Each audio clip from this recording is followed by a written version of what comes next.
Sejam todos muito bem-vindos a mais um Versão Brasileira Podcast. E como muitos sabem, a gente gravou um episódio aqui com um dublador maravilhoso no mês passado, né? Que foi o Marcelo Meirelles. E a gente está aqui hoje para dar uma continuidade nesse nosso papo. Marcelo, muito obrigado pela disponibilidade aí para fazer essa parte 2. Espero que você tenha gostado de fazer a parte 1 e que essa seja proveitosa também. Bom, boa noite, Maurício. Boa noite a quem está nos vendo e nos ouvindo aqui no teu podcast. E é isso, foi muito legal a primeira parte. A gente bateu um papo bastante extenso, com muita história, com muita informação. A gente vai acumulando informação, né, infelizmente, ou felizmente. Então, eu estou aqui para te escutar, responder as tuas perguntas, ver o que a gente pode agregar de informação que seja de interessante, né? Que não seja simplesmente uma coisa banal, mas que tenha algum tipo de conteúdo. Né? E passo para você, então, para começar então o comando aqui desse podcast. Vivian? Oi, David Morse. David! Como vai? Estou bem. Eu achei que era você. Que bonito chapéu.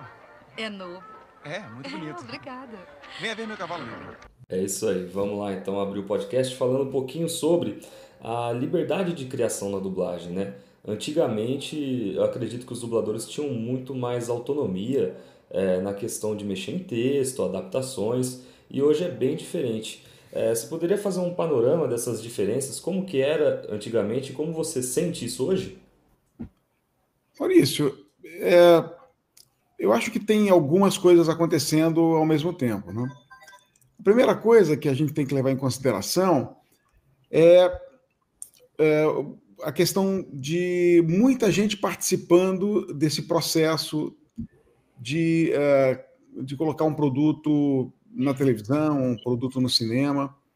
Não havia tanta preocupação com, digamos, o politicamente correto, ou com marcas, ou com infringir algum direito de outra pessoa. A coisa era um pouco mais leve. Então, não havia essa confidencialidade que existe hoje.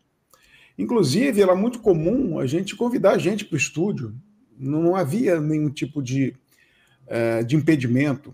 Muitos levavam a mulher, o namorado, o sobrinho, pessoas que queriam entender o que é dublagem. Bastava que você tivesse autorização, o diretor deixava. E muitas vezes ficava no estúdio vendo a gravação, vendo acontecer. Hoje em dia também a gente tem outro elemento, que é o smartphone, né? Hoje todo mundo é repórter, todo mundo filma, todo mundo está gravando tudo.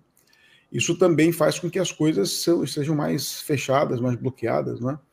Antigamente, para você, década de 80, por exemplo, para você entrar no estúdio para gravar alguma coisa, todo mundo ia saber que você estava gravando, porque ou você estaria portando um gravador de ombro, aquele monstruoso, né? Ou uma câmera de VHS também grande, com um gravador do lado.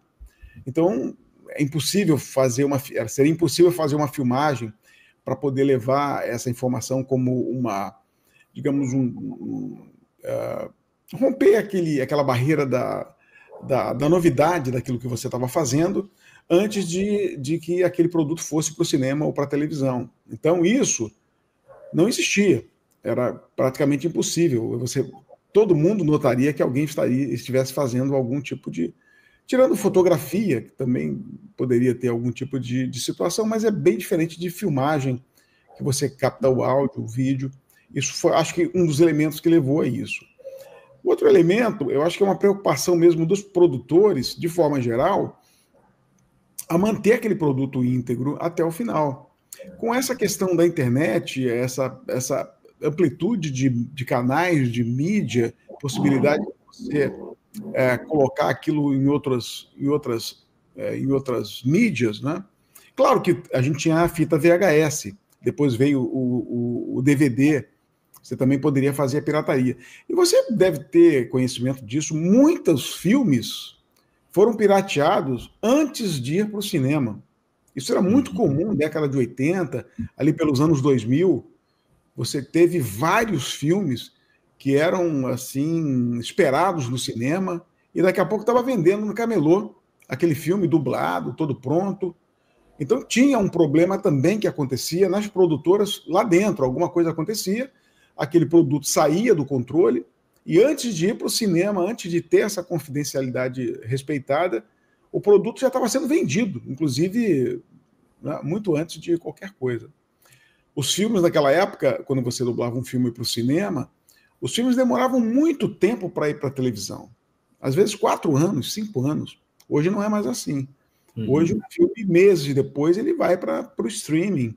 Ele já vai, no início, com uma versão paga, uma versão ali barata e tal, às vezes até muito barata. Né? Você, às vezes, paga R$14, R$20 para ver um filme novo. E daqui a uma semana, 2, você sabe que não tem mais aquela cobrança e aquilo já está ali, né, disponível para todo mundo. Então, acredito que todos esses elementos que a gente está falando aqui, aliado a essa questão do politicamente correto, de políticas, de preocupações com você infringir algum direito, alguma minoria, né, essas coisas todas que hoje são muito comuns, né, você começou a ter uma limitação, mas isso foi crescendo, crescendo, crescendo. Né? Com o tempo, começou a ser proibido entrar gente no estúdio, começou a ser proibido fazer tudo. Hoje, para você entrar no estúdio, você deixa o teu celular num cofre, trancado, você leva a chave, você não pode entrar no estúdio com o celular. Por quê? Óbvio. Né? Você pode filmar aquilo que você está fazendo. Claro que ninguém vai filmar ali o filme todo, não vai colocar num produto ou na internet, mas poderia tirar a confidencialidade. Em muitos casos, a dublagem, você nem vê o ator. Tem uma máscara onde só aparece a boca dele. Você dubla aquela boca. Por quê? Porque você tem a preocupação até de ver a imagem ali. Em muitos produtos também, na hora que você vai dublar, como é hoje, tem uma série de marcas d'água no filme, dizendo o horário, dizendo qual é a produtora, o dia, e às vezes até o teu nome ali. Porque se você filmar, é o teu nome que está ali. Ou seja, se você entrou com o celular meio que escamoteado, né, deixou outro, né, mentiroso lá no cofre, entrou com o celular e fez uma filmagem daquela cena, não é para fazer pirataria do filme, mas para você, né, de repente, falar para alguém, né, contar uma vantagem, olha, eu dublei tal pessoa, olha aqui como é que é. Isso não pode mais, né? Você tem, inclusive contratualmente, você assina um documento de confidencialidade hoje, dizendo que você não vai comunicar a ninguém, nem a tua família, que você fez aquele filme, o que estava fazendo ali, qual era a história. Existe isso, uma preocupação muito grande disso. Então, tudo isso é muito diferente de hoje. E aí a gente vai para a linguagem, né? A gente vai para a linguagem, para a fala, né, para a coloquialidade do que a gente fala, e aí tem a questão do respeito ao texto, o respeito ao que foi traduzido. Claro que há uma certa liberdade, o diretor ele está ali tomando conta da produção, ele vai te orientar, você sabe que a gente não vê o filme antes, não vê o desenho antes, tem que ter uma orientação, você não sabe o que aquele personagem está fazendo, então aquele elemento psicológico que você recebe do diretor tem que estar presente na hora em que você vai trabalhar para poder montar e criar aquele personagem, que é uma coisa muito veloz e muito rápida, não tem como ensaiar muito, entender muito o que está acontecendo, mas a prática leva o dublador a fazer isso de uma maneira bastante eficaz. Esse texto que está ali, que foi traduzido, né, por um tradutor, ele passou por revisão também, e aí tem uma certa liberdade de colocar, muitas vezes, uma outra palavra. Em muitos casos, Maurício, tem a questão do labial, né? O dublador, o original está falando alguma coisa que termina em O, né? Ou o não, nosso não é aberto, o outro é no. Então tem que ter um certo cuidado, porque às vezes não fica bom, né? A labial aparece muito, é muito presente no resultado da dublagem. E às vezes você inverte uma palavra, inverte um sentido, ali no sentido de alguma coisa na frente da outra, para poder caber naquela boca, digamos assim, entre aspas. Isso faz com que você tenha essa liberdade de sugerir, mas sempre tem o diretor tomando conta e não permitindo que você faça nada aloprado, porque senão não vai funcionar. Tem uma questão também, Maurício, que é interessante. Existe a questão do sotaque, às vezes a gente tem que ter um certo cuidado com o sotaque, porque, é claro, depende do personagem, depende de uma série de coisas. É claro que você vai dublar um camarada malandro ali da rua, você pode ter um linguajar mais despojado, ao passo que se você estiver dublando uma novela de época, um filme de época, você não vai usar beleza, não, você não vai usar e aí, você não pode usar esse tipo de coisa, porque não vai funcionar. Ninguém falava assim naquela época. É uma preocupação também com o texto. Então, essa liberdade que existe é uma liberdade relativa para poder o produto ficar bom e tem sempre. É claro que se você pegar a legenda, se alguém legendar, a legenda é diferente, porque a legenda não tem nada a ver com dublagem. A dublagem você pode falar rápido e colocar muito texto em pouco tempo. Você vai ouvir, vai entender. A legendagem não, ela tem um tamanho de texto, uma quantidade de letras que cabe naquela tela e que tem que durar um segundo para que alguém leia. Então, você às vezes, num filme muito falado, a legendagem vai sofrer cortes, porque senão não dá para você ler tudo que está ali. E a legendagem ela já não tem essa preocupação ali, porque ela mantém basicamente a tradução. Né? Não tem a questão da boca, ela não tem essa preocupação maior. Hoje tem uma dublagem nova de legenda, não sei se você já verificou, que é uma legenda que vai pulando como se tivesse acontecendo aquilo, né? Como se fosse... Você lembra aquela musiquinha que ia nas sílabas? Existe esse tipo de legenda hoje, eu não sei se ela vai pegar, que é mais ou menos sequencial na medida em que a boca vai falando, ele vai traduzindo ali e mostrando no texto. Porque, às vezes, você antecipa, né? Você já percebeu isso? Que é muito comum, às vezes, você já está lendo uma coisa que ele não falou ainda, mas já apareceu ali na tela. Né? Porque você tem que aproveitar aquele tamanho de tela, nem sempre dá para fazer aquelas pausas. Mas voltando para a dublagem, do que você me perguntou, da liberdade de antigamente para a liberdade de hoje. Então é totalmente diferente, não há a liberdade que havia antigamente, a liberdade do próprio dublador, com uma certa facilidade do diretor permitir, de você fazer mudanças significativas. Em alguns casos, isso é complexo, sabe? Hoje em dia é complexo, porque, por exemplo, uma piada que use uma terminologia local, ou uma terminologia daquele idioma, ou às vezes você tem uma piada que é daquela cidade, está comentando alguma coisa de um prefeito que é engraçado, mas ninguém sabe quem é esse cara, né? Do lado de cá, né? No Brasil, na versão brasileira. Então é difícil você fazer essa adaptação para trazer algum riso, né? Porque está todo mundo rindo lá, e aqui, se você colocar aquilo, ninguém vai rir, não vai entender o que está acontecendo. Isso é uma preocupação e um desafio na dublagem, de colocar esses termos locais ou termos que são muito próprios de um país, que na dublagem eles não fariam o menor sentido. E como é que você vai fazer uma piada diferente daquilo que é o filme? Claro que você vai ter que criar. E aí tem processo de autorização disso, de pensamento, para que você também não faça nada absurdo e o diretor nem permita que faça isso. E às vezes pode ter uma sugestão, sim. Olha, o que você acha desse tipo de liberdade aqui, de colocar essa frase ou alguma coisa assim? Isso é possível, mas sempre com a direção, e a gente sabe que vai ter um controle de qualidade, né?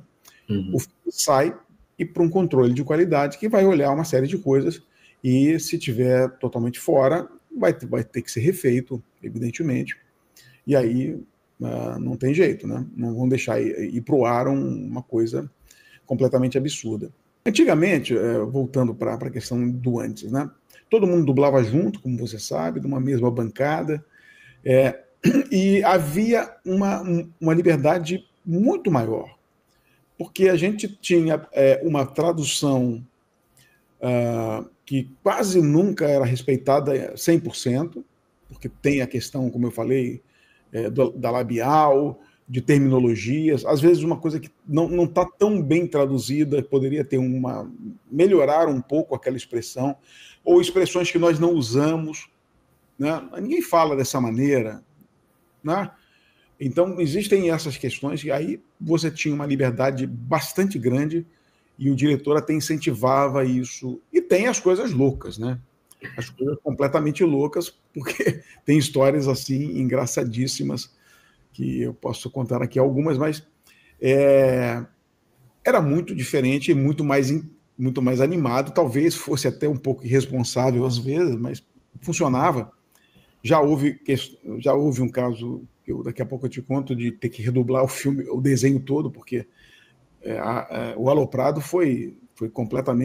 saiu totalmente da possibilidade do cliente aceitar aquilo que foi feito, porque, só para te dar um bizu, a gente às vezes dublava sem script, dá para ter uma ideia do que a gente está falando aqui, né? A gente simplesmente pegava o script, jogava no chão e falava o que queria falar, né?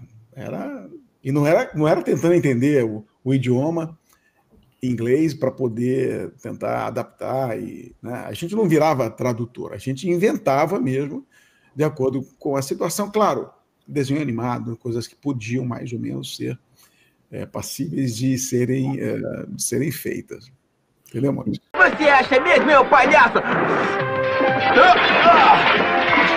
Terceiro Aranhete, você tá fora, cara! É verdade. Foi muito legal o modo como a geleia mutante dele nos fez crescer. Tô batendo no tambor! Maravilha. E aproveitando até esse gancho que você deu, falar um pouquinho de um trabalho que você fez parte ali do elenco, que tem muito essa característica, né? Que é o trabalho das Tartarugas Ninja, primeira animação. Vocês alteravam completamente o texto ali, né?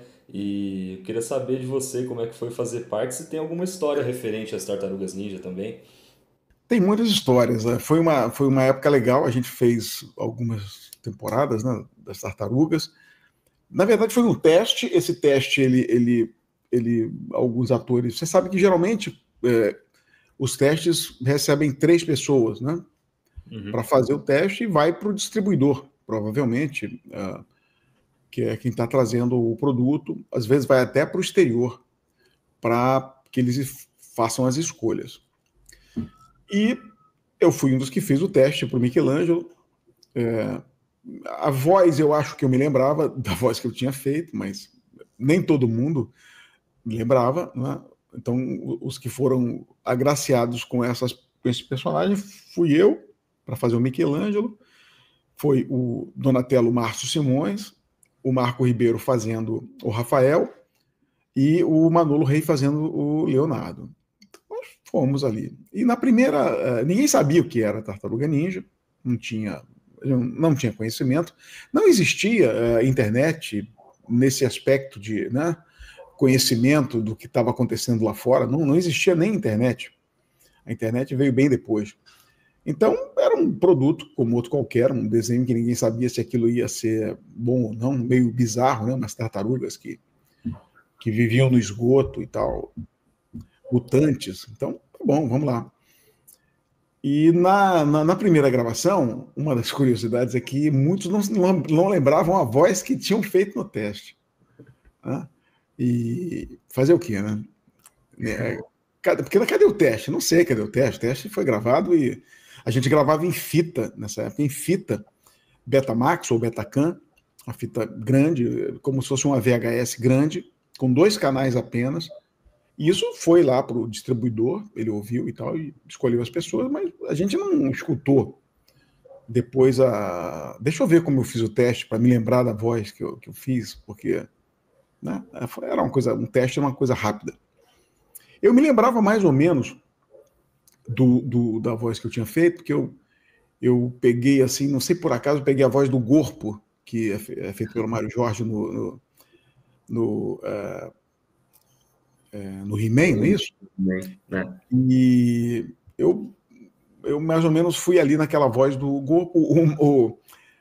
o Donatello fez meio que Alf, um Alf diferente, né? Que é o Drummond, mas poxa, o negócio meio assim.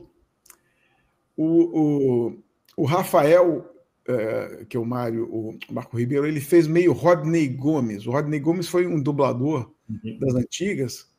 Dublei bastante com ele na época. Ele tinha uma voz muito jovem e ele fazia jovens. Ele já tinha 60 e poucos anos e fazia garotos, adolescentes e tal. E ele tinha uma forma de falar muito engraçada. O Marco Ribeiro fez mais ou menos o Rodney Gomes, né, no Rafael. E o Manolo fez um que depois acho que até se arrependeu, que era meio... cansava. O Manolo ficava cansado de fazer o Leonardo, porque ele era meio gritado, assim, ele falava meio forte para você ficar o tempo todo fazendo aquela voz. Uma coisa é você fazer, né, 1, 2 loops, 5 loops. Quando você vai fazer o dia todo aquilo, de manhã até de madrugada, às vezes, no dia seguinte você não consegue falar, né? Então essa é uma verdade. Mas depois que a gente começou a entender aquilo ali e tal, ficou muito engraçado. O Márcio Simões, ele fazia também o Bebop, o Rocksteady, não me lembro qual dos dois, ele fazia o Donatello e fazia um daqueles vilões lá, que o outro era o Garcia Júnior. Bebop e Rocksteady, não me lembro quem fazia o quê. Acredito que era o Bebop, acho que o Rocksteady era o Garcia Júnior. E a direção era do Mário Jorge, que era super livre na direção, super tranquilo e parceiro ali das brincadeiras e tal. E aí a gente começou a inventar. Porque tinham as piadas e tinham os termos que não faziam o menor sentido para a gente, né? O menor sentido. E você, não sei se você lembra, mas esse desenho passava na Xuxa, né? Passava Sim. de manhã no programa da Xuxa e na Globo. Então tinha todo esse contexto, né? Que, poxa, um produto que está ali dentro, a gente tem que brincar com o que está ali dentro. E aí, cara, era muito interessante. Uma das primeiras coisas, logo no início, veio o Michelangelo fazia, tinha uma coisa de skate, de surf também, e ele falou lá cauabanga, ele falava muito cauabanga. E eu tinha usado esse termo cauabanga quando fiz o Turma da Pesada, que era um desenho de adolescentes, Beverly Hills Teenagers, alguma coisa assim. Eram adolescentes ricos. Era interessante esse desenho. Foi um pouco antes das Tartarugas, final da década de 80, por aí. Eu fazia um surfista chamado Hadley. E esse desenho, o Hadley que eu fazia, que era o surfista, ele falava cauabanga. E lá eu falava cauabanga, porque é uma gíria, um termo de surfista do Havaí e tal. Tinha a ver com o local, porque ele usava camisa colorida, de surfista, e tinha a ver. Eu não sabia o que era cauabanga, eu não sou surfista, nem fui, mas quem é do meio tinha, assim, algum conhecimento, então fazia algum sentido aquilo. Quando chegou lá o Michelangelo, cauabanga apareceu lá nessa história, do texto, né? Para falar. Falei, pô, não vou falar cauabanga, não faz o menor sentido aqui, cauabanga. E aí o Manolo tinha falado o seguinte, pô, eu quero botar um jargão, E o Manolo gostava da coisa do Robin, né? Santa estupidez, Batman, santa não sei o quê. E ele falou assim, Santa Tartaruga. Ele comentando comigo na bancada, né? Assim, quando pintar um jargão aí para esse boneco aí, que é o Leonardo, eu vou falar Santa Tartaruga, no meio de alguma coisa. E aí ficou aquilo na minha cabeça, todo mundo na bancada, não foi nenhuma coisa que eu fiz por mal, né? Ele já me perdoou por isso. Mas na primeira cena em que o Michelangelo, logo acho que no primeiro dia ou no segundo dia, na primeira cena em que o Michelangelo falou cauabanga, eu mandei Santa Tartaruga. Aí gravei, o Manolo parou, olhou para mim e falou assim, você roubou você roubou meu jargão? Eu falei, roubei teu jargão, Manolo? Né, porque eu ia usar o Santa Tartaruga para o Leonardo. E você falou aí, Falei, Manolo, o cara falou Cauabanga. Eu mandei Santa Tartaruga ali. No final, até ele achou que ficou bom também, eu também achei que ficou. E ficou, e foi, essa coisa ficou, foi bastante. Foi uma marca muito grande do Michelangelo e das tartarugas, né? Essa brincadeira do Santa Tartaruga. Uhum. Isso aí não está no script, isso aí o diretor nem pensou em autorizar ou não, eu acho que nem passou por ele isso, foi uma coisa que a gente colocou ali, da brincadeira em si, que não comprometeu em nada e virou um bordão, né? Como tem vários bordões, né? Tem o do Alfio, o El Teimoso, que tá limpo, né? Tem muitas coisas que é muito comum esse tipo de bordão, não é a mamãe, não é? Que o Baby faz na família Dinossauro, com a Marisa. Também a Marisa criou isso, né? Ela mudou lá o texto e fez alguma coisa diferente, porque ele falava outra coisa, né? Não falava isso, eu não me lembro exatamente qual era a expressão que estava na tradução, mas não é a mamãe, e ficou muito melhor do que o original. E te garanto que o Santa Tartaruga fez muito mais sucesso do que Cauabanga. Não, a garotada não ia saber o que era isso, Cauabanga, na Xuxa, molecada pequena, garotada, né? Então, essa questão dessa liberdade de fora do script, de inventar os textos, liberdade, né? Ela é própria daquela época, né? Tem algumas coisas, alguns desenhos, os Smurfs, era invenção demais. Você sabe, a história do Caverna do Dragão também se inventava demais ali, né? Apesar de ali ser uma história toda preparada, aquilo ali inclusive um texto épico e tal, bacana. E aí, cara, a gente fazia algumas coisas assim bizarras. Por exemplo, tá lá fazendo o desenho, aí aparece alguma coisa, sei lá, uma loja, aí, poxa, olha aí, tá na padaria do seu Manolo, é o Manolo Rei. Uma vez apareceu, eu voava de parapente na época, apareceu um parapente ou um paraquedas, não sei o quê, aí o Rafael falou assim, olha aí, olha lá o parapente do Meirelles, quer dizer, do nada aquilo ali, e isso ia para o ar. Sensacional. A gente colocava os nossos nomes ali, não é?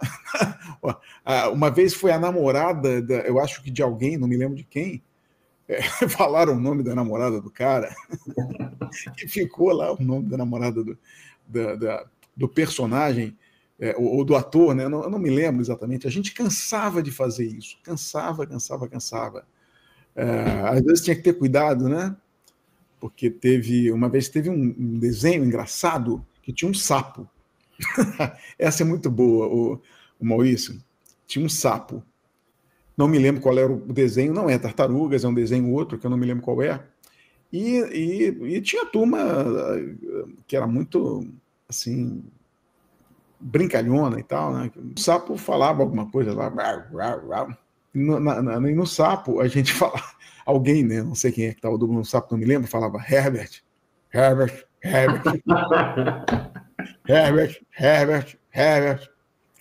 O sapo falava o nome do seu Herbert. Sensacional. Aí o desenho subiu lá e tal, para mixar e tal, babá. Não sei o que aconteceu, que caiu no ouvido do seu Herbert e mandou refazer.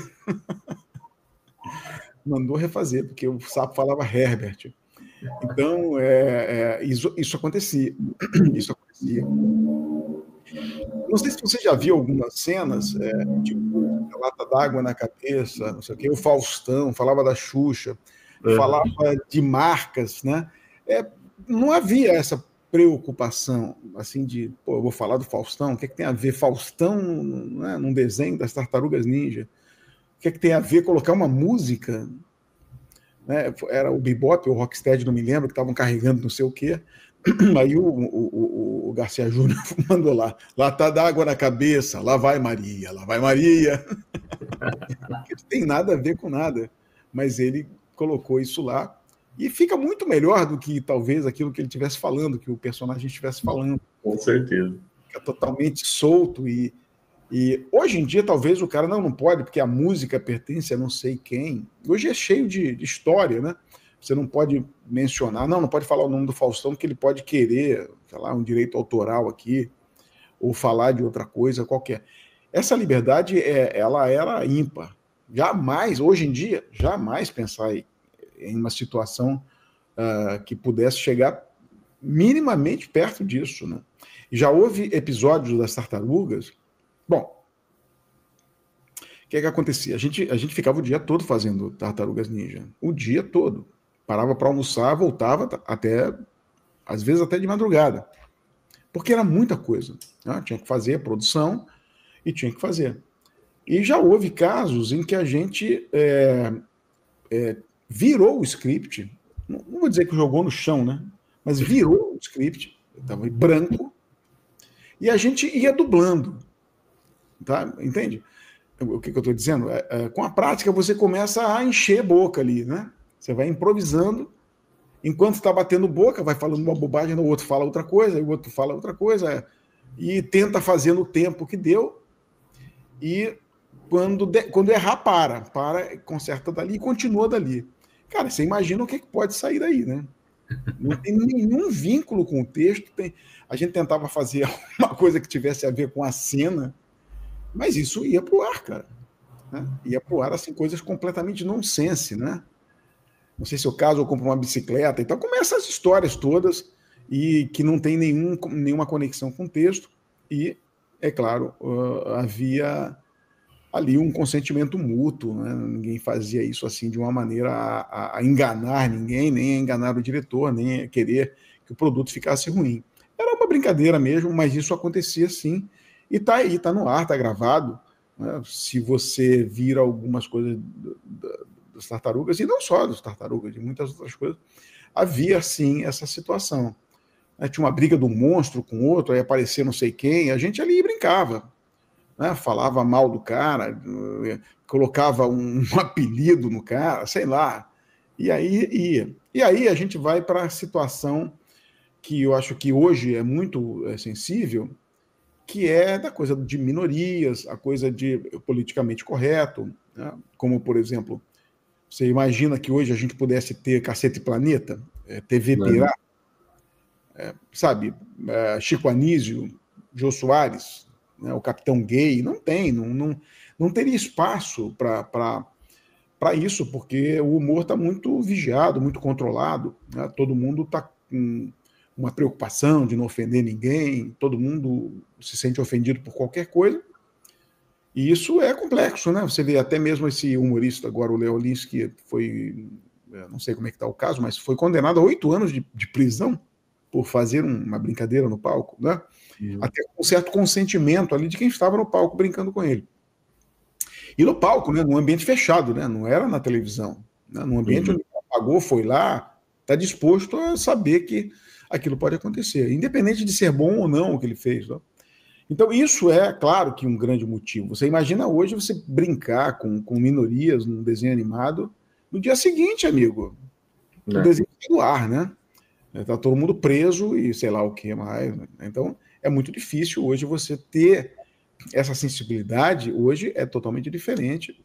E eu tenho visto até recentemente algumas coisas, não sei se você já percebeu, quando passa alguma coisa antiga, há uma tarja. Olha, esse filme ou esse programa, ele não reflete a época de hoje, ele foi feito numa época em que isso era permitido e tal, porque o cara quer, digamos assim, tirar o dele da reta, né?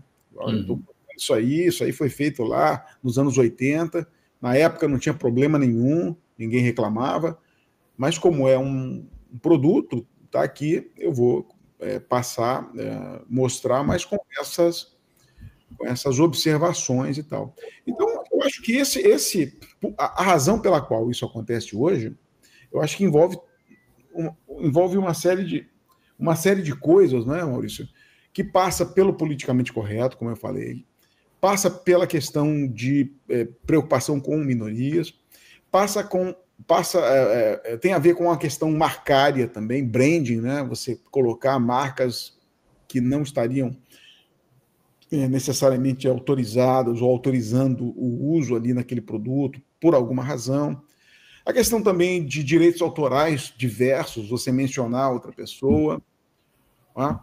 E pela confidencialidade, que eu acho que também é um elemento extremamente sensível hoje, porque há uma preocupação muito grande de spoiler, de levar informação, de você imagina, você vai fazer uma dublagem, vai fazer um personagem importante, você sabe a história, sabe como termina, aí você no dia seguinte dá uma entrevista, olha, eu estou dublando o personagem tal, no filme que vai sair, e a história é essa. Então, isso tudo é muito preocupante, e também isso pode até ser vazado, né? Então, dependendo, você pode até...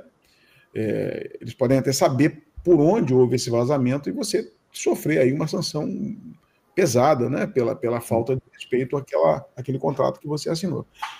Então, isso tudo faz com que as coisas sejam mais amarradinhas, mais, digamos assim, menos espontâneas, menos brincadeira, menos ambiente para criatividade, além daquilo que já deve ser a criatividade do ator, da criação do personagem. Mas eu acho que tem tudo isso envolvido. Não é uma coisa simples de você avaliar a razão, exatamente qual é a razão, mas ela é um conjunto de razões que fazem com que hoje não tenha a menor possibilidade de você fazer o que você fazia no passado. Certo. Então isso também... o fato de você também dublar sozinho é diferente, né? Porque quando você está dublando, né, é formação de quadrilha, né? Você tem uma bancada com uma porção de gente, né? Você já viu que não vai sair grande coisa, né? Até mesmo o vozerio hoje é individual, né? Os vozerios eram fantásticos, e aí tem umas histórias boas de vozerio também, que é outra coisa engraçada, Maurício. Beleza. Aqui fala Big Bopper, o que tá vendo, cara? Temos um matador. Tá brincando. Nada disso, cara, eu fui destacado, tá sabendo? Eu acho que ainda dá pra andar. Pelo amor de Deus, vamos empurrar. Está blasfemando de novo. E eu não quero trabalhar com quem blasfeme. Eu gostei da parte 1 da nossa entrevista, estou gostando muito da segunda, porque você conta muitas histórias de bastidores e o público gosta de ver isso, né? E até puxando um pouquinho agora, eu trago aqui um quadro que é Histórias da Dublagem no meu podcast. E já tivemos várias, claro, mas eu queria uma específica que não pode faltar, que aconteceu na Herbert, que você se recorda assim e fala, essa não pode deixar de ir pro ar, essa eu tenho que contar. Desafio difícil para você. Maurício, olha só, tem muita história, né? Muita história. Tem a história do banco, né? A Herbert tinha uma praça, não, mas uma área externa, onde as pessoas ficavam sentadas esperando a escalação ali, esperando o seu horário, e ali você conversava de tudo, brincadeiras, e era um local assim agradável, todo mundo estava ali junto, era bastante interessante. Você ficava sempre com muito relacionamento. Tem uma história engraçada, que é um caso de um desenho médico. Como é que foi isso? O Mário Monjardim, que era um grande diretor, um grande ator, fazia o Salsicha, por exemplo, do Scooby-Doo, e ele dirigia muito desenho, me deu muitas oportunidades. Eu acho que a todo mundo que estava vinculado ao desenho, o Monge era espetacular. Mas ele era um pouco louco, às vezes, na questão de permitir, né, ele tinha muita facilidade de permitir esses improvisos, essas situações, e confiava nos atores que estavam ali, de que eles não iam fazer nada de absurdo e tal. E os desenhos, eles sempre tiveram essa parte, mais do que filme, um pouco mais de liberdade para você fazer o trabalho. Mas tem uma coisa engraçada. O Monjardim tem umas histórias engraçadas, né? Ele, por exemplo, se você está dublando um personagem, e aí ficou curto, você está dublando, na hora que você vai dublar, ficou curto. O que é ficar curto? Ficar curto é porque você falou menos que o ator original, ou seja, você terminou de falar, mas a boca continua batendo, né? Isso é ficar curto, né? Quando passa é porque a boca do ator fechou e você continua falando, né? Isso é outra coisa. Então o Monge já falava assim, olha, quando ficar curto, você ri. Você imagina, olha, mamãe, eu não vou na casa da Maria. Você imagina, o cara tá chorando. Pô, o cara me bateu, eu tô muito mal. Porque a boca ficou curta. Então ele brincava com isso, claro que não é isso, né? Ficou curto, ri. Não é isso. Mas ele era um cara extremamente agradável, extremamente engraçado. Mas esse caso é bem emblemático para mim, porque eu participei do desenho. Eu não me lembro exatamente quem estava na bancada, quem fez o desenho, mas foi o seguinte: o Herbert recebeu um desenho animado, que era um desenho que falava de cromossoma, de células, de coisas biológicas, da bactéria, do micróbio, do efeito do remédio, né? Meio que didático, né? Um desenho meio que didático, talvez de 1 hora. E isso chegou para o Herbert para fazer a dublagem desse desenho. Foi traduzido direitinho, com os termos corretos e tal. Né? Quando eu me lembro assim, já começo a rir. E deu para o Monjardim. Monjardim, tem esse desenho aí e tal, você cuida dele e tal, é de um cliente nosso. Tal. Perfeito. Aí veio a tradução, aí botou lá, aí aparecia lá o micróbiozinho, cada um. Ele escalou, né? Você vai fazer essa bactéria, você vai fazer esse micróbio, você vai fazer esse DNA aqui, sei lá. Tinha uns personagens. Acho que estava eu, Niso, acho que o Berdan, acho que o Celton também participou. Era uma galera jovem. E aí, cara, a gente não respeitou a tradução. A gente fez no mesmo modelo que a gente sempre fez os troços, né? De soltar, improvisar e tal. Já viu, né? Então, eu não sei o que aconteceu efetivamente, mas a bactéria não falava aquilo que estava escrito e o cara o micróbio não falava aquilo que estava escrito e ninguém falava aquilo que estava escrito. O filme terminou, mandou para... Meu Deus do céu, mandou para mixagem, o cara mixou, achou engraçado e tal, e mandou para o cliente. Mandou para o cliente. Aquilo era um curso médico para crianças, eu acho, não sei o que era exatamente, mas tinha que respeitar o texto ipsis literis. Eu estou em casa, passou-se uma semana, estou em casa, acho que era um sábado, tocou o telefone, antigamente não tinha celular, atendi, Monjardim, você pode vir para cá, para Herbert, sábado? Eu falei, o que houve, Monjardim? Sábado, precisa de alguma coisa? Não, sabe aquele desenho do micróbio e tal? Voltou, cara, tomei um esporro danado aquilo, vocês dublaram tudo errado, vocês fizeram um negócio que não tem nada a ver, vocês não respeitaram o texto, o cliente está extremamente chateado, o Herbert está querendo me demitir, a gente tem que fazer todo o filme de novo, e agora só tem um problema, eu não vou pagar nada, a gente não vai pagar nada, porque vocês fizeram completamente fora do... Aí eu falei, Monja, claro, eu vou para aí. Aí fomos para lá e fizemos o filme de novo, aí sem mudar uma vírgula, ele ficou colado do nosso lado, olhando o texto, e claro que não cobramos para fazer isso, né, porque o erro foi nosso, e todo mundo foi lá ajudar o Monjardim, fizemos o filme de novo, e o desenho foi entregue para o cliente da maneira correta. Então, esse é um caso que eu não sei se já foi contado aqui, não acredito que não, né? Eu assisto muita coisa de dublagem, nunca vi ninguém falar desse caso.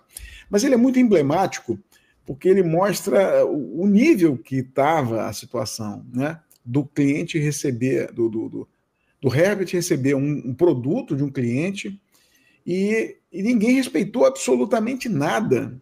Nós estávamos ali profissionalmente, né? O nosso trabalho era fazer o trabalho, entender o que estava acontecendo, né? E fazer, respeitar e entregar. Você vê, você imagina o cliente receber a fita dublada, colocar na televisão lá na casa dele, não sei, com os amigos, ou na sala de reunião da empresa. Eu fico imaginando a cena, cara. E dar play e, de repente, uma porção de bobagem, mas bem dublado, né? Diga-se de passagem, bem dublado, com interpretação, bons atores, tudo muito bonitinho, nada errado. Enfim, mas o texto completamente diferente. Não conseguia entregar nada daquilo que ele tinha pensado. Eu fico imaginando o cara, de que maneira ele ligou para a empresa para falar, cara, vocês me entregaram, o que é isso, né? O que é isso que eu recebi aqui? Porque isso eu não tenho condição de sequer enfim, eu fico imaginando a frustração e o que ele pensou, que empresa bagunceira é essa? Como é que eles fazem isso? Ninguém olhou. Então você imagina para eu receber um telefonema no sábado e ter que fazer no final de semana de novo, tudo de novo, todo mundo teve que ir lá fazer essa filmagem, essa dublagem. Então, isso para mim foi muito emblemático, porque é uma coisa que quer dizer, é uma brincadeira que não deu certo, né? Então isso é interessante, né? Porque as outras davam certo, passavam, iam embora. Mas essa não, como era um desenho que tinha uma finalidade didática, seria muito diferente. Primeiro, ele não caiu de um barco. Segundo, eu diria que julgando pela coloração da pele, ele se afogou em água a uma temperatura relativamente alta. Eu não estou falando da temperatura da água que temos no Rio Miami. Essa água é filtrada e clorada. Teve um desenho também, que foi pro McDonald's, que era os astros dos desenhos contra as drogas. Sim, Pernalonga. Eu fiz o Pernalonga, o Monja não podia fazer por alguma razão. Eu fiz o Michelangelo e o Pernalonga. Então, porque eu tinha feito um Pernalonga no filme do Mel Gibson, eu e o Marco Ribeiro, que era uma cena que aparecia no filme do Mel Gibson, e tinha uma cena longa do Pernalonga com outro bonequinho lá, como se fosse ele vendo televisão ali e tal. Então a gente tem que dublar aquilo também, né? E naquele caso eu fiz o Pernalonga, que é difícil, né? Imitar o Monja, né? Que é usar a voz do Pernalonga, mas nesse eu fiz também. E ali tinha que respeitar, porque era um filme contra as drogas e tal, não podia ficar inventando texto, né? Porque senão não servia para nada, né? Aquilo era para passar no McDonald's, não sei como é que exatamente era, acho que passava na televisão também. É isso mesmo. Você quer cantar, amigo? Tenta aí, vai, tenta. Eu vou tentar. Tá, quero ver. Mais ou menos assim. Olha, bonitinho, canta bonitinho que a gente quer ouvir. Olha assim, só. Digo, Peraí, tá fora do tom, velho. Agora, uma coisa que hoje tem de bom, e aí eu posso comentar, vou me lembrar de alguns outros casos interessantes, tem muitos casos de bancada, muitos casos. Mas hoje em dia eu poderia dizer para você que tem uma liberdade, por exemplo, para falar palavrão. Né? Falar nomes proibidos, nomes das drogas. Né? Então a gente não poderia. Então era muito difícil você falar. Tem uma cena minha do Charlie Sheen, que é naquele Curtindo a Vida Adoidado. A primeira vez que o Charlie Sheen apareceu no cinema. Que na delegacia ele foi preso por drogas, podia falar drogas, né? Mas aí ele conversa com a menina e tal, e aí o diálogo fica sem nenhum sentido, né? Por que você não manda, por que você não vai chupar seu dedo, uma coisa assim, sabe? Por que você não vai chupar seu dedo? Acho que ela fala para ele, né? Por que você não vai chupar seu dedo? Não era isso que ela falou, né? Imagina, então seu bastardo, né? Seu bobinho, não é isso que o cara tá falando, o cara tá falando um palavrão, o cara tá falando o nome de droga, aí isso é uma, sei lá, tinha que inventar alguma coisa. Isso era muito ruim, porque perdia um pouco o sentido, né? O filme às vezes violento, com sangue e tal. E aí o cara, seu bobinho, ninguém fala isso, né? Mas a gente tinha que falar isso por duas razões. Primeiro, porque não podia falar palavrão na televisão, né? Tinha censura. Segundo, que o filme, não sei se você sabe disso, quando a emissora compra um filme do distribuidor, ela compra esse filme para passar tantas vezes. Então eu compro um filme, sei lá, tal, para passar 10 vezes, 10 exibições. Eu pago por aquele produto para 10 vezes. Então, se esse filme eu só puder passar depois das 10 da noite, né, lá no Supercine, no Corujão, que tem um palavrão, eu vou demorar muito tempo, né, para devolver esse filme para a distribuidora, para que ela possa vender para outra emissora. Então, ele tira o palavrão. Por quê? Porque esse filme vai poder passar na sessão da tarde. Porque não tem o palavrão. Pode ter sangue, pode ter, mas palavrão não pode. Então, o texto, me parece que a censura era muito do texto e não da imagem, né? Então, hoje não. Hoje o palavrão corre solto. É para falar palavrão? Fala palavrão. É o que está lá. Tem que respeitar aquilo. Eu acho que isso é um ponto positivo, porque o filme fica mais original, né? Ninguém vai falar, vai chupar seu dedo, né? Ninguém vai falar isso. Ninguém vai falar seu bobinho, né? Com 2 caras de 3 metros de altura, seu bobinho, né? Não é assim que funciona.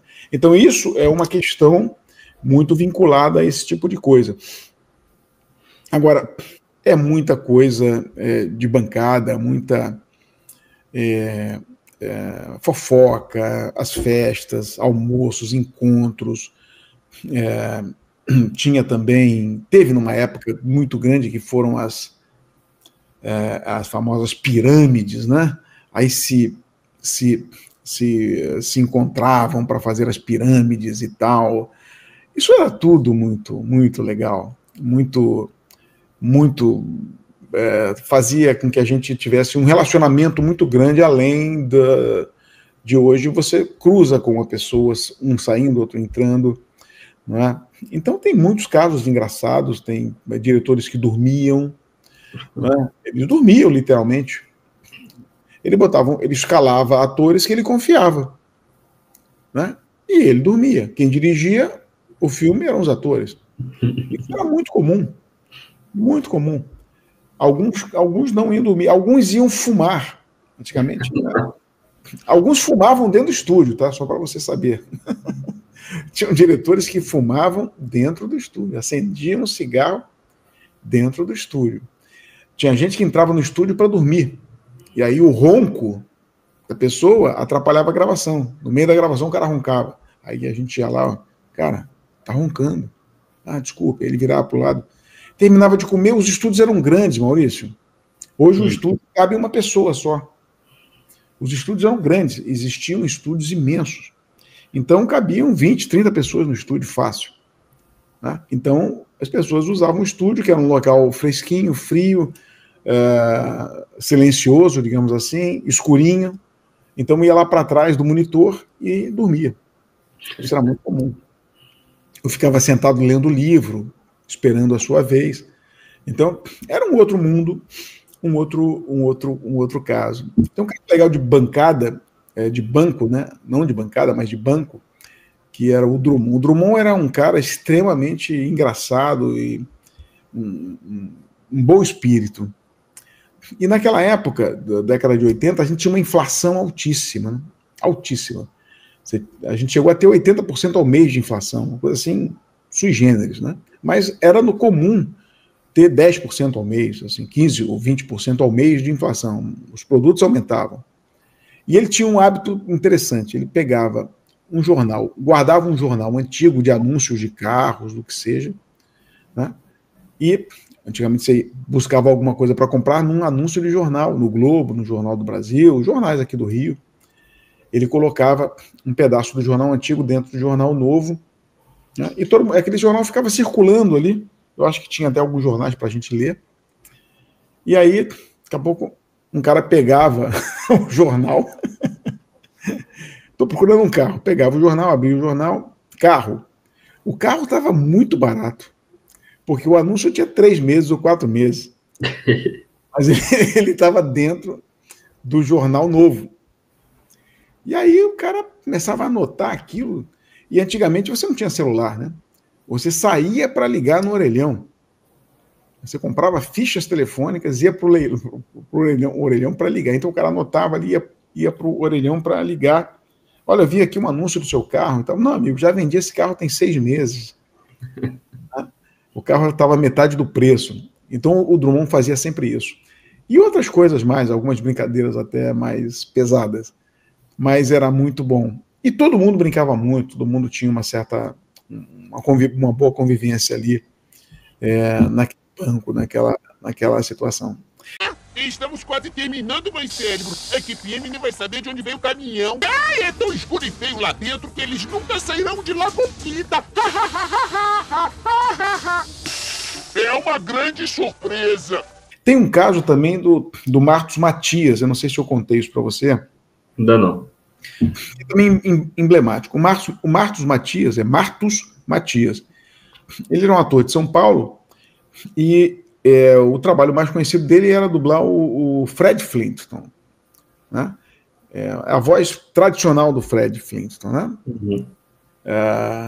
Então, ele trabalhava em São Paulo e, num determinado momento, década de 70, houve uma diminuição muito grande da produção em São Paulo. O Herbert pegou muito serviço, né? O Herbert ele tinha quase que exclusividade com a Globo. Depois ele passou para SBT, ele fazia quase tudo do SBT, novelas, né? Quando chegaram as novelas mexicanas e tal. E o Herbert ele começou a crescer muito aqui no Rio de Janeiro. E começaram a vir atores de São Paulo para trabalhar aqui, porque o mercado ficou mais difícil lá. Inclusive o próprio Garcia Neto veio, trouxe o Júnior Garoto. O Júnior é de São Paulo, né? Com a esposa também, que também era dubladora. Trabalhava com a gente também no Tartarugas Ninja. Fazia aquela repórter A April O'Neil, né? A mãe do Garcia Júnior. Uhum. E numa dessas veio o Martus Matias. E ele, um cara cascudo, né? Faz o Fred Flintstone, o cara fez muita coisa lá, poxa, sempre uma voz marcante e tal. E aí ele veio trabalhar na Herbert, foi escalado, não sei com qual diretor, e aí chegou na bancada, ele ia fazer um xerife. Olha, o Martus, você vai fazer aquele xerife, o filme é um faroeste, tá bom? Passando aí, passa, ensaia, vamos gravar. A fala era assim: eu sou o xerife, você tá preso. Chegava para os marginais, lá prendia os marginais. Gravando. Aí na hora do Martus Matias ele falar, eu sou o xerife e você tá preso. Aí o diretor, o Martus, olha só, não é o Fred Flintstone, é o xerife. Então faz o xerife, não é o Fred Flintstone. Ah, não, sim, claro, entendi. Eu sou xerife e você tá preso. Aquele jeito do Fred falar. Ou seja, ele era o Fred Flintstone. Ele não conseguia... A voz natural dele era do Fred Flintstone. A voz não, mas a intenção, a interpretação toda do Fred Flintstone. E ele não conseguiu sair daquilo. E ele ficou muito chateado, porque aquilo era uma crítica, né? Ele não conseguiu dublar, apesar de ter uma voz boa, ser um bom ator e tal, mas ele ficou muito preso ao personagem e ele não conseguia fazer diferente. Seria como você fazer sempre aquela interpretação que você tem saído do personagem, né? Só que a gente descobre que ele não tinha aquilo como personagem, era ele que fazia isso. E quando a gente conheceu essa história, a gente conheceu uma outra história do Martus Matias, muito interessante também, que ele tinha um hábito ele mandava fazer um cartãozinho de visitas, Martus Matias, entre parênteses, Fred Flintstone. Não era ator, ou advogado, ou médico, ou seja, Fred Flintstone, era a qualificação dele. Aí ele pegava um ônibus no final de semana, ia para uma cidade de interior pequena, saltava na cidade lá e começava a andar pela cidade. Antigamente as pessoas ficavam com as janelas abertas e tal, porta aberta, cidade pequena, não tinha preocupação com segurança. E ele sabia o horário em que passava os Flintstones na televisão, e ele ficava andando e tal, quando ele escutava o barulho dos Flintstones, ele passava na porta da pessoa, ou da janela, onde estava passando o desenho, a família lá assistindo, ele botava a cara na janela e fazia a voz do Fred Flintstone. Caramba. Aí os caras não entendiam nada, aí ele se apresentava. Olha, eu sou o Martus Matias, estou passeando aqui, eu sou o dublador do Fred Flintstone e tal, tá aqui meu cartão e tal, por acaso eu vim aqui, contava uma história e tal. Conclusão, ele entrava na casa da pessoa, almoçava, passava o dia, era o programa dele. Então eu acho que não tinha nada para fazer, ele ia para a cidade de interior comer de graça na casa dos outros para vender a ideia do Fred Flintstone Cara, isso é sui generis, né? Você pensar que alguém pudesse ter esse nível de cara de pau, né? De sair para fazer esse tipo e essa situação, né? Tem muita história, cara, tem muita história, mas eu acho que a gente ficaria aqui, sei lá, horas e horas falando sobre uma história muito que eu não posso contar também, evidentemente, né? Tem umas histórias pesadas, mas tem de tudo, e só lembrando um pouco das pessoas, cada uma vai ter um jeito de trabalhar e tem sempre uma característica, uma história para contar.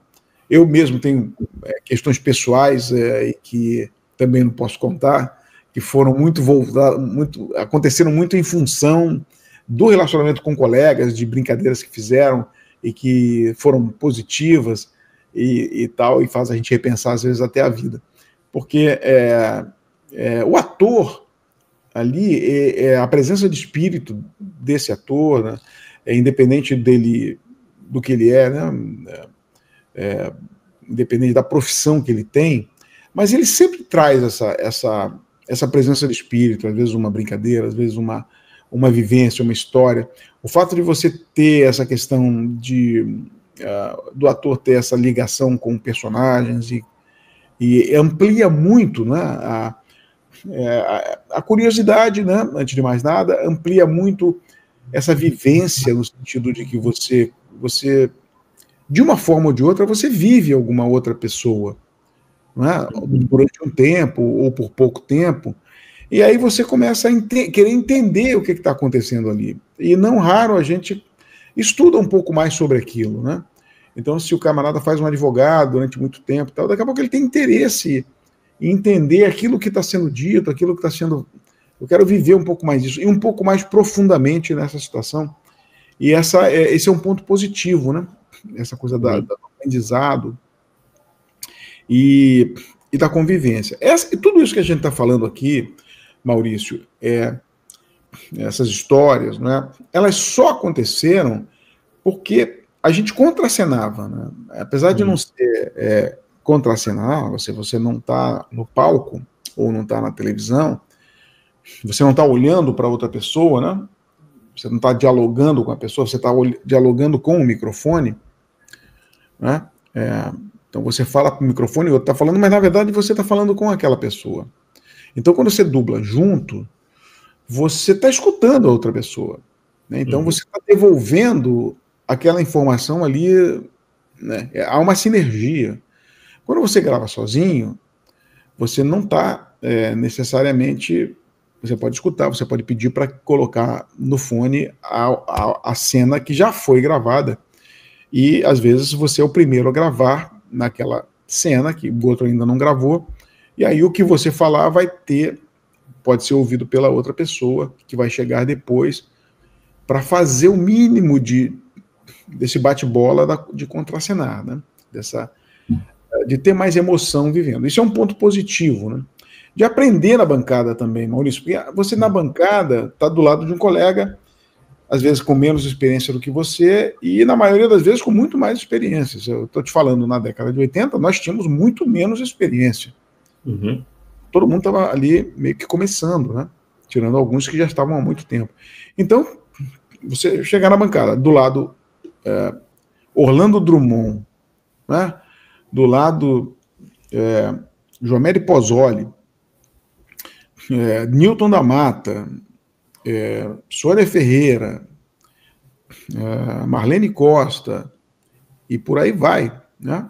Juraciara Diácovo, Selma Lopes, imagina, você, o Milani, você está ali, cara, com feras, né? Então, é um momento de aprender, é um momento de aprender. Você está na bancada, você está vendo de que maneira ele marca o texto, porque o teu texto está ali, o dele também ele marca, como é que ele divide, o que ele corta, né? E não quase sempre, se ele percebe a tua dificuldade, ele te ajuda, olha, está aqui, tira essa palavra, muda isso. A vivência é muito mais intensa. Então você aprendia muito mais com essas pessoas, né? Claro que tem a responsabilidade, né? Você não pode errar no meio, não pode. Claro que pode, mas não deve. Então, porque não tem muito canal, só tem 2 canais para gravar, né? E se você gravar no segundo canal, você perde o som original, perdia. Era assim que funcionava. Então você tem que gravar ali, errou, vai gravar de novo. Não dá para ficar aproveitando como é hoje. Você grava separado, né? Cada um é cada um. Então ninguém fica prejudicado se o outro errar, né? Nesse caso, você está ali junto. Então, mas, por outro lado, tem tudo isso que você deixa de ter. Acredito que hoje, quem começa hoje do zero e vai para... Muitos estão dublando a partir dos anos 2000, mais ou menos, começou a dublar sozinho. Então, quem começou aqui nesse momento novo de entrar no estúdio sozinho, só ele, o diretor, e não tem essa magia, esse companheiro e tal, é mais difícil aprender, no meu modo de pensar. Né? Talvez seja mais fácil, mas é mais difícil aprender, porque não tem ninguém ali para ficar com você fazendo essa aula gratuita que você tem, né? Tem uma aula gratuita ali, o cara do teu lado, marcando, te ajudando, e você vendo, você aprende olhando também, né? Às vezes a gente entrava no estúdio, que não era nem o nosso, a gente não ia gravar ali, ou nem ia gravar naquele dia, só para olhar algumas pessoas fazendo as gravações, porque era incrível. Poxa, isso aqui é muito bom, eu tenho que entender isso, né? Perfeito. Isso é bem interessante, viu, o Maurício? E é o que se perdeu, né? É o ponto negativo, né? A perda dessa referência, não é isso? É isso. Nós começamos em rádio, como radiador, e estamos aí pela vida artística brasileira. Então, o ator brasileiro, ele vai carregando a cruz com um sorriso nos lábios, porque nós estamos esperando que o nosso maravilhoso governo lembre da gente, para nos dar uma condição melhor. Viu, mãe? Nanico, nanico, nanico. Onde é que está o brotossauro do Fred, hein, Vilminha? E para encerrar aqui nosso bate-papo, depois dessa aula sobre os diferentes tempos da dublagem, gostaria de falar um pouco sobre você especificamente, né, que a gente já chegou a comentar na parte 1 da entrevista sobre a sua saída em determinada época da dublagem, mas a gente não falou da sua volta. Eu gostaria de saber como que você tomou essa decisão de retornar para a dublagem, como que está sendo, né, viver essa nova era agora da profissão. Bom, algumas razões, né? Bom, eu parei, isso eu já expliquei aqui, eu acho, tinha outros projetos e era muito incompatível com o modelo antigo de ficar ali quase o dia todo vinculado à dublagem. Então, era inviável, não dava para fazer um outro projeto estando vinculado à dublagem. Só que o tempo passa, né, as coisas vão acontecendo. Eu tenho muitos amigos, tenho muitos ex-alunos, eu falei aqui do curso que a gente teve, pessoas que eu amo mesmo e gosto muito. E eu tive um bonito reencontro com o meu compadre, que é o Manolo Rey. Nós ficamos praticamente 28 anos aí separados, né? Ele é meu compadre, eu sou padrinho da Bruna Lênis, e por razões outras que isso aconteceu, mas nós nos reencontramos em 2023, foi um momento muito bacana, fiquei muito emocionado de ter tido esse reencontro com o Manolo, e junto com isso comecei a ter contato com pessoas que foram alunos meus, as pessoas me ligando, as pessoas me passando o WhatsApp, pegando meu número, e eu vou te escalar, poxa, que legal, você quer fazer e tal. Eu falei, faço, claro, me interessa sim, a minha dedicação não pode ser integral, mas eu tenho outro propósito hoje, não é um propósito igual àquele de que eu tinha na década de 80 e 90, e aí tem muita gente que volta e meia me chama, eu faço alguns personagens, alguns convidados, e vou tocando barco, né, brincando um pouco. É uma profissão que e uma atividade que, na verdade, é uma grande brincadeira, né? É extremamente prazeroso, né? Ganhar para fazer uma coisa que você gosta é uma coisa legal, né? Uhum. É diferente de alguma coisa rotineira que você tem que fazer, né? Como eu tenho minhas outras atividades, né? Então eu comecei a ter alguns convites, fiz algumas coisas legais, fiz outras muito simples. A dublagem não tem essa questão, você não tem isso. Você pode ser chamado para fazer qualquer coisa, você pode ser chamado para fazer até vozerio. Não existe na dublagem essa hierarquia de, esse cara só faz o personagem principal. Não existe isso. Você vai ser chamado para fazer também um garçom, um policial, um repórter, porque tem várias funções no filme. No filme é vivo. Né? Você tem as dobras, que você tem o diretor tem o direito de usar você em mais de um personagem naquela mesma produção. Existe uma limitação, que é uma limitação, digamos, legal, né, para você não ficar ali fazendo sem ganhar. Só que tem hoje o modelo de dublagem é esse, né? Pouca gente me conhece, dos novos, né? Poucos diretores. Você fiquei 30 anos afastado, a renovação foi muito intensa, muito grande, mas ainda tem muita gente que me conhece, que de vez em quando me chama, eu vou amarradão, fico feliz e também tive uma participação na formação da Associação Dário de Castro, que foi uma formação interessante, participei como diretor jurídico no início, com o Sérgio Cantu, com a Marisa, com a Miriam, com a Hélida, a Priscila, e a gente também fez ali alguns encontros, algumas coisas. Essa diretoria anterior saiu. Hoje a Marisa a Marisa ela é responsável, basicamente, junto com uma turma nova, e também nós temos aqui outros diretores lá, né, que também são amigos, e também foi legal participar disso. Foi uma preocupação na associação muito, sabe, Maurício, com o que vem por aí, não é? Essa preocupação que é notória da inteligência artificial, né? Isso hoje é uma grande preocupação do ator em dublagem, porque ela vai crescer, ela vai evoluir, e o que vai definir o futuro a gente não sabe, né, exatamente o que vai acontecer. Acredito que ainda vai ter a dublagem vai durar durante bastante tempo, mas a gente não sabe exatamente como é que isso vai acontecer. Então a associação ela foi muito eficaz, né, em trazer esse tema. Há uma busca aí de uma produção legislativa para que isso vire lei, que haja um certo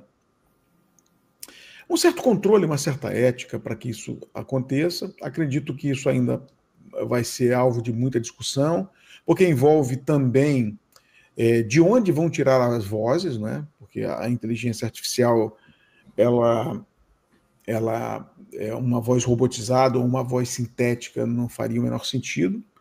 Ela pode até fazer essa voz, mas geralmente eles usam vozes existentes, né, que são compradas, né, ou até mesmo não compradas. Então há uma preocupação hoje muito grande com o que vem por aí, mas eu tenho feito algumas coisas, me atualizei, né, porque tive que entender um pouco como isso estava funcionando hoje, me interessei por isso, fiz alguns cursos com alguns amigos, para poder mais entender o estúdio, entender a mecânica hoje, como funciona.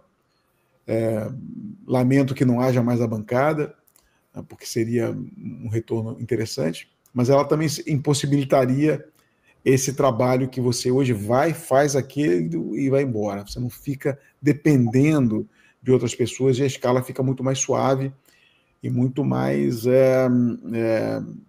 permite que você faça mais coisas até da tua vida particular ou de outras coisas que você queira desenvolver. Né? Só o diretor que tem que assistir a cena várias vezes, porque você imagina, o diretor tem que, se tiverem 4 atores na mesma cena, e se cada um dubla separadamente, o diretor tem que dirigir 4 vezes a mesma cena. Então, para o diretor é muito mais trabalhoso do que para os atores, porque antigamente esses 4 atores estariam juntos e esse diretor só assistiria essa cena uma vez e não 4 vezes, ou mais às vezes, né? Tem cenas com 6 pessoas, com 10 pessoas às vezes, né? Com muita gente falando ali. Peraí, meu irmão, isso é suicídio. Aqui neste pântano fedorento, até mesmo as cobras precisam de ar-condicionado. Vamos entrar por ali. Os covardes ficam. O controle central é por aqui. Então, é isso, Maurício. É um pouco aqui da minha vida. Espero que você tenha gostado. Espero que a turma aí, dos teus ouvintes, dos teus espectadores, tenham gostado do que eu falei aqui, dessas histórias. A vida é feita de histórias, né? E me coloco à disposição de vocês. Eu tenho lá um Instagram, que eu acho que é Marcelo Álvares Meirelles, e quiserem falar comigo por lá, eu estou lá. E desejo sorte na tua empreitada aqui no Vozes Extraordinárias. Eu adoro ver lá as legendas, às vezes a voz do Ricardo Chinetti, é muito maneira, grande amigo, e uma pessoa maravilhosa, super ser humano. E é isso, Maurício. Muito obrigado por tudo, muito obrigado aí pela oportunidade de falar aqui, te agradeço. E deixo para você aqui as tuas considerações finais aqui para o teu podcast. Valeu, Marcelo. Eu que te agradeço aí pela colaboração aí, pela disponibilidade. Foi muito divertido gravar e conhecer novas histórias aí a respeito dessa profissão que eu gosto muito, e já lá se vão 5 anos produzindo conteúdo a respeito da dublagem, né? É isso. Eu agradeço de coração a sua participação. E o pessoal que quiser aí conferir também a rede social do Marcelo, Instagram, vou deixar tudo aqui embaixo na descrição. E tamo junto sempre, obrigado aí pela participação no episódio. Obrigado, Maurício. Abraço para todo mundo. Fica com Deus. É isso aí, pessoal. Se você gostou do vídeo, deixe seu like aqui, se inscreva no canal, caso não for inscrito, compartilhe com seus amigos e familiares que também curtem a dublagem, e até uma próxima. Valeu!